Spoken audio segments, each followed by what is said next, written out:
Bismillahirrahmanirrahim. Değerli basın mensupları, pandemi hastalığıyla alakalı Doğu ve Güneydoğu'da yaşanan gelişmeler ile ilgili bir açıklama yapma ihtiyacı doğdu. İlgi gösterip geldiğiniz için ayrıca teşekkür ederim. Şimdi Doğu ve Güneydoğu illerinde pandemi hastalığıyla alakalı önemli bazı sorunlar yaşanmaktadır. Durumun basına, medyaya hakkıyla yansıtılmadığı düşüncesindeyiz. Çünkü hastalık her geçen gün yayılmaktadır. Önünün alınması, baş edilmesi her geçen gün biraz daha güçleşmektedir. Bu açıdan şu an elimize gelen son verilere göre özellikle Diyarbakır, Batman, Şırnak, Antep gibi bazı çok önemli illerde artık yoğun bakım ünitelerinin tamamının full olduğu, ağır hastaların dahi kabul edilemeyecek durumda olunduğu ve yoğun bakım tedavisi alması gereken hastaların evlerine geri gönderildiği yönünde çok ciddi ve somut bilgiler alıyoruz. Şimdi o hale gelmiştir ki artık 112'lere isim yazdırılıyor yoğun bakıma alınabilmesi için. Hastalar yoğun bakım tedavi alması gerekecek bir ağırlıkta olduğu halde hastaneler kabul etmeyip eve gönderiyorlar ve evde de 112'yi arayarak kendinizi 112 acil servise yoğun bakıma alınmak için yazdırın diye bir bilgi, talimat veriliyor bunlara. Bu Türkiye için hakikaten çok üzücü bir durum. Yoğun bakıma alması gereken hastanın sıraya konulması, isminin sıraya alınması ya da 112 acil serviste 112 servisine isminin yazdırılması çok feci bir durumdur bize göre. Çünkü ona dönüş yapılana ya da yer açılana kadar bu hasta zaten ya kaybedilecek, Allah muhafaza, ya da farklı gelişmelere, farklı hastalıklara sebep olacaktır. Şimdi bu noktada aldığımız farklı bilgiler de var, paylaşmak istiyorum sizinle. Diyarbakır'da, Batman'da ailenin neredeyse tamamının hasta olduğu, bütün üyelerin hasta olduğu bazı aileler yoğun bakımlarda yer olmadığı için hastanelere, yoğun bakımlara alınmıyor ve eve geri gönderiliyorlar.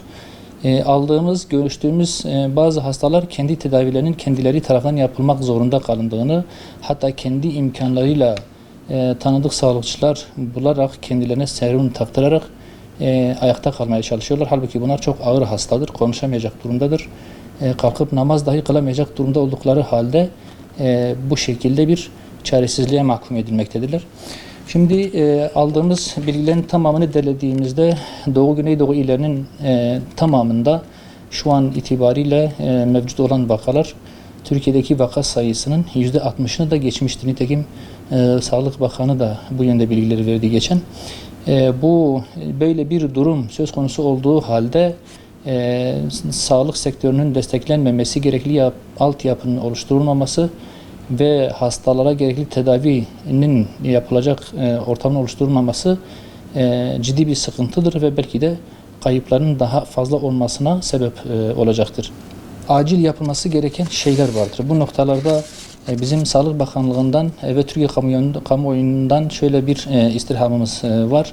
Muhakkak bu acil adımların atılması lazım. Bu acil adımlar da aslında çok değil, 2-3 maddelik bir şeydir. Birincisi, yoğun bakım ünitelerinin desteğinin sağlanması lazım. Çok ivedi bir şekilde. Bu nasıl olacak? Bu elbette bizim yapabileceğimiz bir şey değil. Ancak bazı önerilerde bulunabiliriz. Seyyar yoğun bakım üniteleri açılabilir, bölgeye yollanabilir. Diyarbakır, Batman, Şırnak, Urfa, Cizre gibi yerlere gönderilebilir. Bu ya da özel hastaneler tekrar COVID-19 ile mücadele kapsamına alınarak onların yoğun bakımlarından istifade edilebilir. Biliyorsunuz kısa bir dönem önce, kısa bir süre önce özel hastaneler bu kapsamdan çıkarıldı ve normal rutin işleyişine döndürüldü. Halbuki şu anda çok ciddi ihtiyaç var bunlara.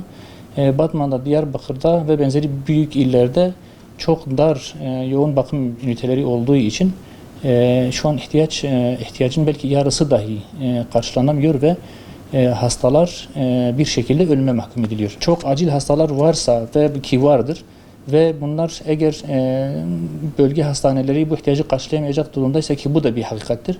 Bu noktada bu hastaların ivedi bir şekilde ambulans uçaklarla İstanbul'a, Ankara'ya, özellikle İstanbul'daki pandemi hastanesinde taşınması ve tedavilerinin burada yapılması zorunludur.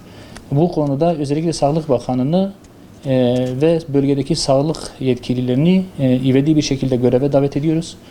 Sorumluluk alsınlar ve soruna ciddi, merkezi bir müdahale şarttır.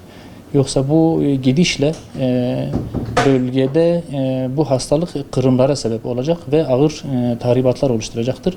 Bu noktada yetkilileri, özellikle hükümeti hızlı bir şekilde göreve çağırıyoruz. Teşekkür ederim.